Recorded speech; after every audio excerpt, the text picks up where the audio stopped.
सिखों के 9वें गुरु, शहीदी के प्रतीक गुरु तेग बहादुर साहिब जी की शहादत के 350 वर्ष पूरे होने के उपलक्ष्य पर निकली जागृति यात्रा देर शाम चास गुरुद्वारा पहुंची। जैना मोड़ और चास ITI मोड़ पर यात्रा का हुआ भव्य स्वागत।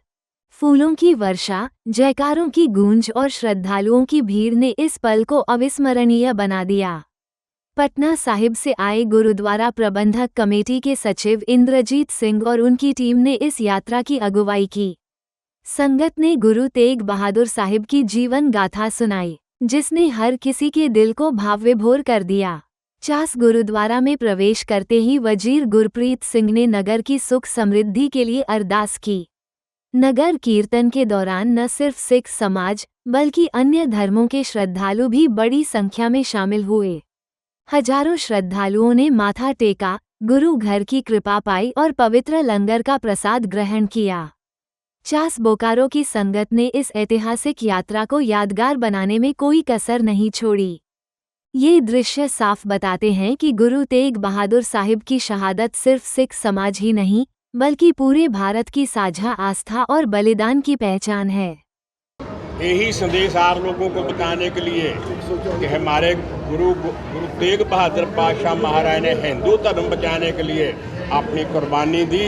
आज उसकी याद जागृति यात्रा लोगों को जगाने के लिए कि सिखों ने इस धर्म की राखी कैसे की, क्यों शहीद होना पड़ा, वो सब बताने के लिए इसलिए जागृति यात्रा। ये जागृति यात्रा कल परसों 17 तारीख को पटना साहिब से आरंभ हुई थी।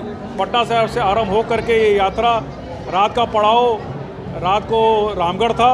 रामगढ़ से ये आज हमारे पास पहुंची है। ये यहाँ से अब आगे धनबाद को जाएगी। रात को धनबाद उतरने के बाद में इनका आगे बंगाल होते हुए, उड़ीसा होते हुए, कई जिलों और राज्यों से होते हुए ये पंजाब के आनंदपुर साहिब में पहुंचेगी। ये यात्रा ये संदेश देने का काम कर रही है कि जब भी कोई जुल्म और कोई जर्म कोई करता है उसके खिलाफ बोलना चाहिए और अपने धर्म के प्रति हमेशा अडिग रहना चाहिए। और मानवता सबसे बड़ा धर्म है। अपने आप मानव के लिए, मानवता धर्म के लिए जो सेवा कर सकते हैं वो करने का ये प्रेरणा देती है यात्रा।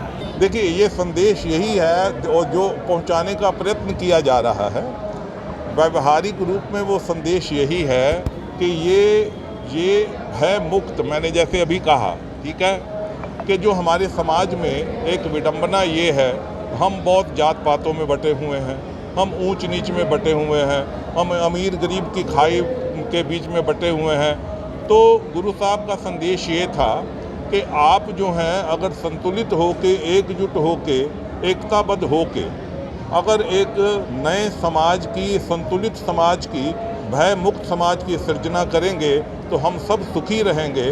और भगवान ने, ईश्वर ने हमें इस दुनिया में इसलिए भेजा है कि हम सभी लोग, सभी धर्मानुयायी, क्योंकि हमारे गुरु साहब का आदेश भी है, एक पिता एकस के हम बारिक, हमारा पिता एक है, हम सभी किसी धर्म मजहब संप्रदाय के हों, हम सभी जो हैं उसके बच्चे हैं।